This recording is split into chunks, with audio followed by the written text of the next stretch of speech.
As Operation Odyssey Dawn embarks on its 6th day of military intervention in Libya, people all over the Arab world continue to demonstrate for a more open and tolerant society in light of the success of the Jasmine Revolution in Tunisia and the ousting of Hosni Mubarak in Egypt. Now, people in Syria, Bahrain, Yemen, Oman, Jordan and Algeria have been protesting for weeks, risking their lives. But apart from a few statements from the EU's Foreign Affairs Council and the High Representative, the EU doesn't seem to have taken any concrete actions as of yet.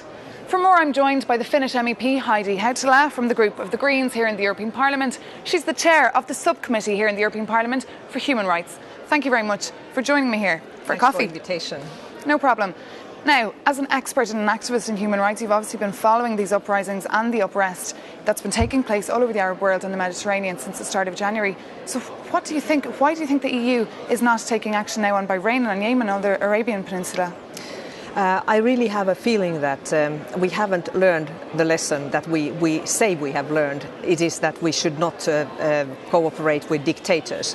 We seem to be unable to react to very harsh repressions of peaceful demonstrations now in Syria, in Yemen, in Saudi Arabia and other countries of the region. And I have been calling for consistency of the EU, that we should now understand that the Syrian leaders are as much oppressors as Ben Ali was in Tunisia. Okay, because we haven't really seen much consistency, have we? I mean, we've seen some words, we've seen the statement that the Foreign Affairs Committee or the Council on Monday that they actually agreed on, but words, I mean, you need more than words really at this stage. A couple of the words were very good. It was that if the peaceful demonstrators would not be guaranteed their rights in Yemen, then the European Union would completely review its relations with Yemen. So this is the line that I suggest that we should take with all of these countries, including Syria, Saudi Arabia, Oman, Yemen.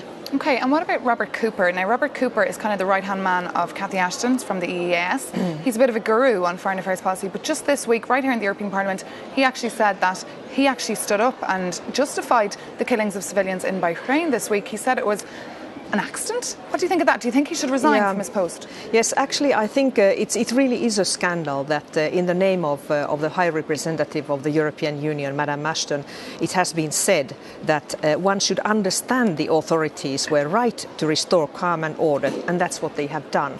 This is outrageous, and the European Parliament has already reacted to this with many interventions since that day.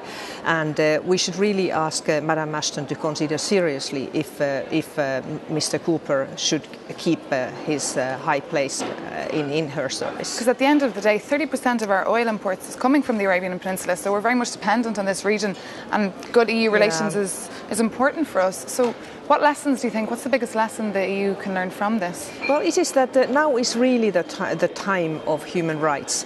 Everybody seems to be in principle agreeing, but it means that we have to be able to be strong on condemning violent oppression of peaceful demonstrations, and we have to criticize dictators that maintain police state, like in Syria and Saudi Arabia and others today, which means that of course we may weaken our position vis-à-vis the energy sources. By the way, that's exactly why we should have a very strong renewable and energy conservation policy in Europe, that we wouldn't anymore be tempted to trade off human rights against oil and gas, which unfortunately is the case at the moment.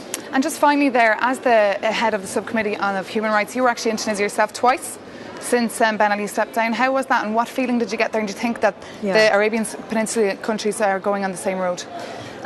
Yes, the feeling is that these revolutions in Tunisia and Egypt happened despite of the European Union, because people did it. And now people are doing it in Syria and in other countries, and now they need our support. They need the condemnation of the European Union of violent oppressions. And in the countries where things are already a little bit more settled, like in Tunisia and Egypt, people and the new regimes, the transition governments, they really need our support for how to build the rule of law, how to create an independent judiciary, how to build legal protection to people, etc. And it's wonderful to see that there are so many international attempts now to support these wonderful events, which hopefully will turn out well and lead into a democratization of the whole region. Of course, it will not be easy, and as we see in Libya today, it's very dramatic, but we have to hope that Gaddafi will give up, and that's why this action is justified. Absolutely, certainly a very challenging time for EU diplomacy, foreign diplomacy. Okay, thank you very much. Green MEP, Mrs. Hautala from the Subcommittee of Human Rights. Thanks very much for having a coffee with me.